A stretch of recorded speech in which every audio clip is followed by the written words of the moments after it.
Bonsoir, vous êtes donc ce soir chez Capo Nord Entreprendre, l'association du territoire nord de Marseille, des 13, 14, 15 et 16e arrondissements. Alors ce soir on organise la deuxième rencontre de Capo Nord Entreprendre sur une thématique assez particulière. Il s'agit de l'écosystème des entreprises du territoire nord de Marseille. Alors on va aborder l'emploi, on va aborder aussi les transports.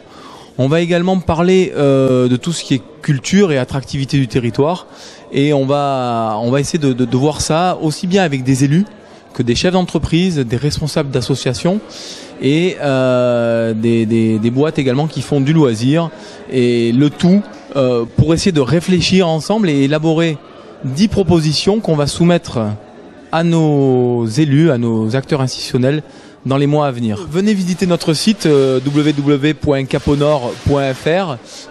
Vous verrez un petit peu tout ce qu'on peut offrir aux entreprises du territoire nord, aussi bien autour de l'aide à la formation que de réfléchir sur comment est-ce que nos salariés se transportent dans notre territoire, et également sur l'image du territoire nord que l'on veut vraiment améliorer ensemble.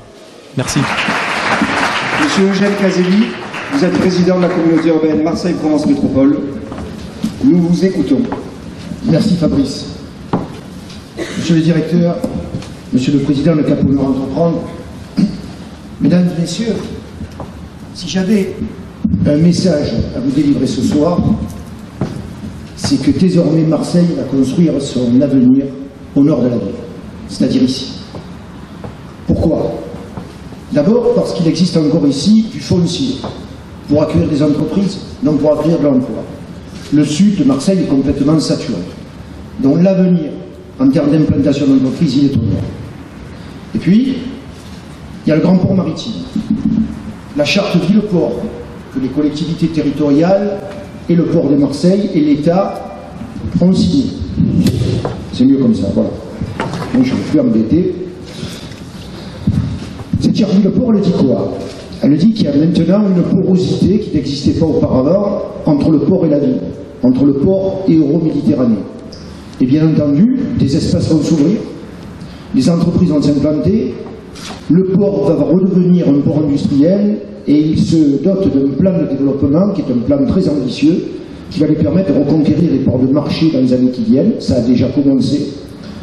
Et donc tout cela est très bon pour le nord, parce que les gros équipements, ils se situent au nord. Il se situe dans Moropiane avec la gare, il se situe avec la Forme 10 qui va être la première forme de réparation navale de Méditerranée. Le grand port maritime aussi, c'est l'endroit où on va pouvoir créer avec la gare de Moropiane, probablement dans les années qui viennent, un des plus grands centres européens du sud de trafic de marchandises et d'échange de marchandises. Ça se situe aussi au nord. Et puis, il y a l'arrivée de Romet 2. Romet 2, ce n'est pas rien. Romet 2 va arriver jusqu'à Capitaine-Gèze, en fait. C'est l'extension de l'Euro-Méditerranée 1. L'Euro-Méditerranée 2, c'est 1 million de mètres carrés, 480 hectares, 500 000 mètres carrés construits, 15 000 logements, 20 000 emplois et 30 000 nouveaux habitants, toujours dans le nord. Donc, évidemment, de la consommation, de l'emploi. Et il fallait anticiper. Et la communauté urbaine, on dit toujours que gouverner c'est prévoir, et bien pour la première fois dans cette ville, on a anticipé enfin quelque chose. C'est-à-dire qu'on fait arriver le métro jusqu'au boulevard du Capitaine-Gèze, on crée une grande gare multimodale avec un parking de près de 700 places, avec les arrivées du métro bien entendu, des bus à haut niveau de service, celui qui ira jusqu'au ballon d'études à Saint-Antoine, mais aussi celui qui arrivera ensuite, lorsque la L2 sera terminée, de la L2, c'est-à-dire des quartiers nord-est, vers Capitaine-Gèze, c'est-à-dire la liaison entre le nord-est et le 15e arrondissement, ce qui n'était pas évident jusqu'à aujourd'hui.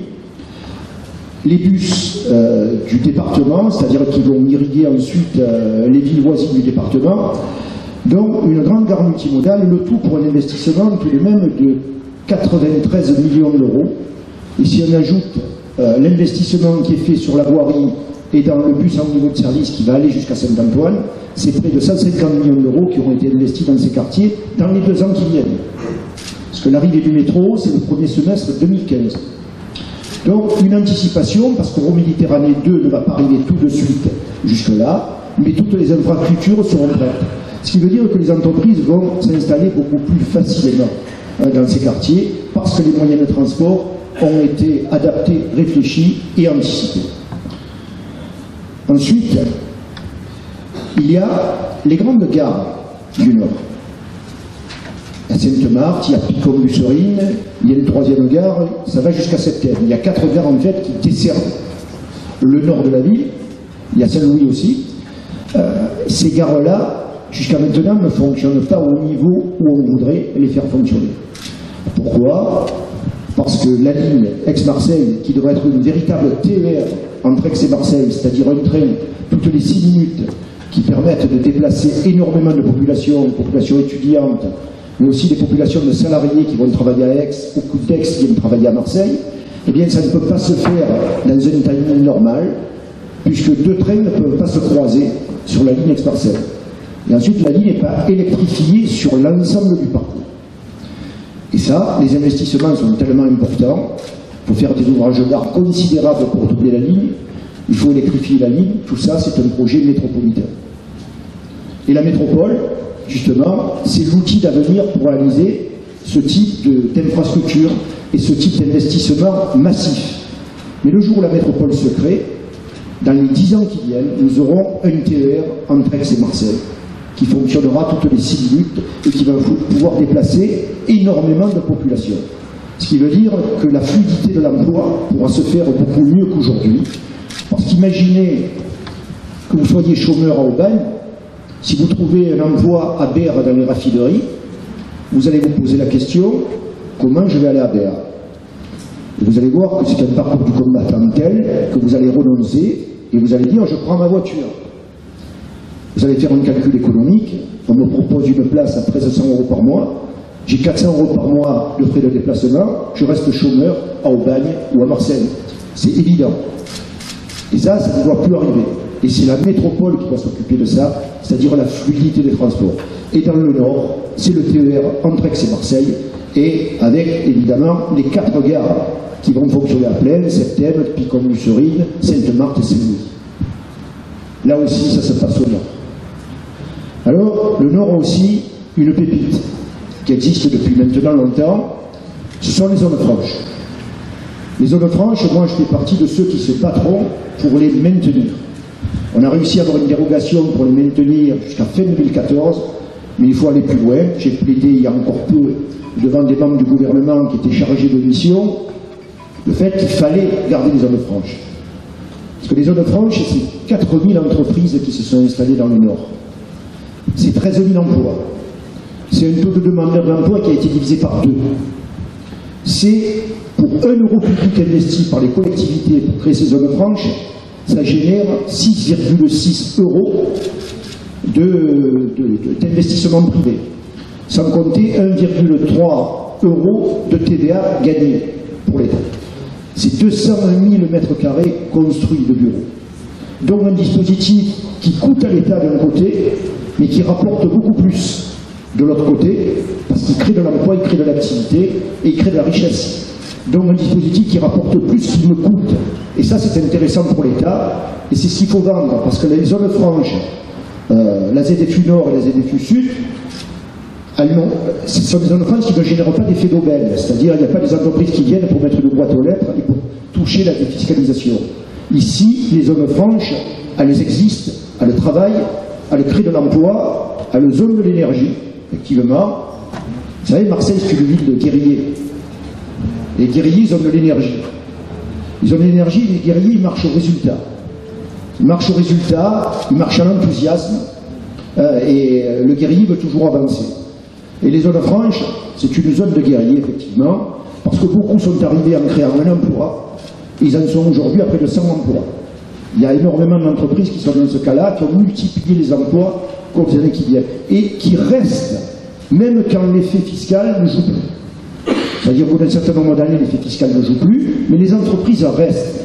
Ce qui veut dire qu'elles sont installées ici, qu'elles s'y trouvent bien, et qu'elles continuent à faire des bénéfices, et donc à investir et à créer de l'emploi. Et il y a une chose aussi que vous avez dû remarquer, et je le dis souvent, Regardez les zones franches et les immeubles des zones franches. Eh bien, ils ne sont pas tagués. Ce qui veut dire qu'il y a un respect des habitants pour les zones franches parce que nous avons apporté de la richesse et nous avons apporté de l'emploi à ces quartiers. Alors, bien sûr, il y a d'autres problèmes. Il y a des problèmes de sécurité. Il y a un feuilleton macabre que l'on découvre quasiment hebdomadairement dans la presse. Mais ça passera. Il arrivera un moment donné où les problèmes de ce type-là seront réglés. Ils seront réglés par l'éducation, ils seront réglés par la formation, ils seront réglés aussi par la création d'emplois, parce que c'est bien de ça qu'il s'agit aussi. Alors voilà tracé en perspective de ce que peut être le devenir des quartiers nord. C'est la nouvelle frontière de Marseille. C'est là où va se passer les choses. C'est là où va se créer les choses. Et c'est là qu'on va investir sur la jeunesse. Parce que la jeunesse, c'est pas un problème. C'est une solution. Ces quartiers sont jeunes. Ces quartiers, il y a beaucoup d'entrepreneurs, seuls dans leur coin souvent. Il y a des types qui font des choses formidables sur le numérique, tout seuls dans leur coin. Il y a des jeunes qui créent leur propre entreprise, d'autres qui créent leur start-up. Ça avance, ça marche. Il n'y a pas que les Kalachnikov dans le quartier nord. Et c'est ça qu'il faut vendre. Et moi je dis à Cap-au-Nord Entreprendre, vous devez vous transformer en quasiment une agence de marketing territorial et vous devez vendre la marque du Nord. Parce que vendre la marque du Nord, c'est vendre un état d'esprit. C'est vendre un enthousiasme. C'est vendre aussi, comment dirais-je, une véritable foi dans l'avenir de ces quartiers-là.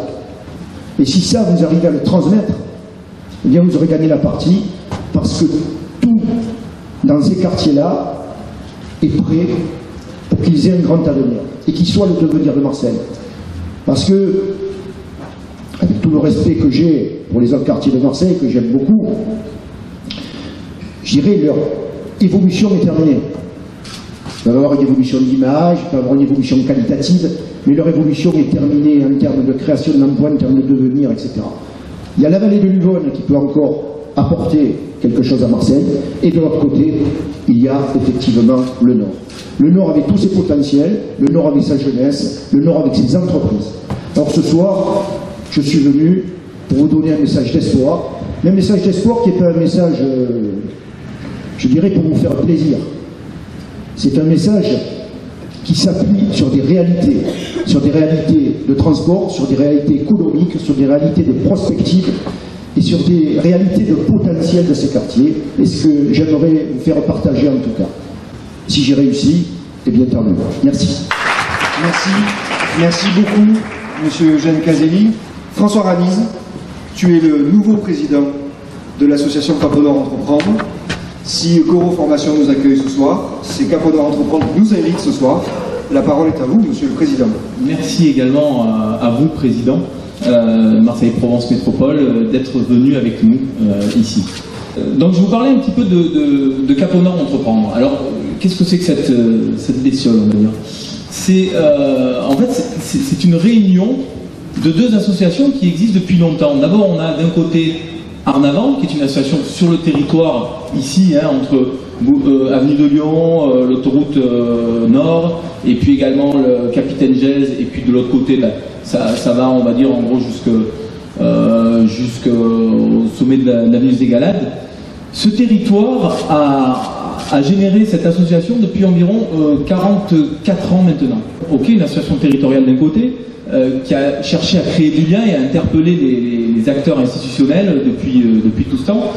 De l'autre côté, on a la zone franche qui se crée il y a maintenant 12 ou 13 ans, Yann, quelque chose comme ça, 14 ans même, et donc une association qui se crée qui s'appelle Entreprendre en zone franche.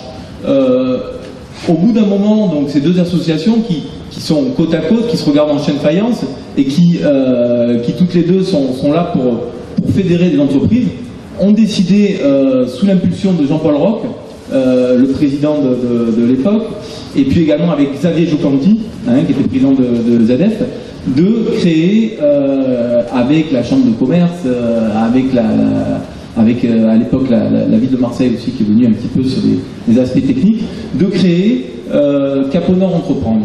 Et aujourd'hui, donc, on est dans une espèce d'association qui va vers la fusion, hein, on va le voir bientôt au cours d'Assemblée Générale, qui est là pour faire quoi? Pour créer du lien. D'abord créer du lien entre les entreprises, mais aussi créer de l'échange avec les acteurs institutionnels. Alors, les acteurs institutionnels, ça peut être à la fois les collectivités locales, mais aussi les associations, hein, associations culturelles ou associations de quartier, et enfin, créer du lien avec donc les habitants. Hein. Ça, c'est ce qu'on est en train d'essayer de mettre en place, au travers, par exemple, des balades du patrimoine ou d'autres actions qu'on peut mettre en place.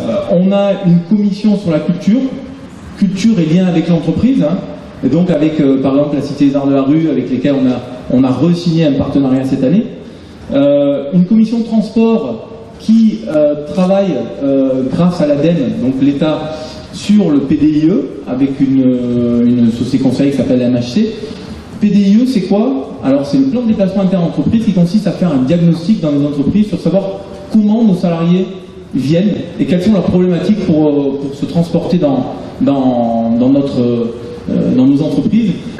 Donc, notre objectif là-dessus, c'est de continuer la réflexion au-delà de cette soirée qui va se dérouler ensemble avec le groupe de travail sur l'emploi pour élaborer 10 propositions qui sont destinées à améliorer justement cet écosystème des entreprises sur le territoire.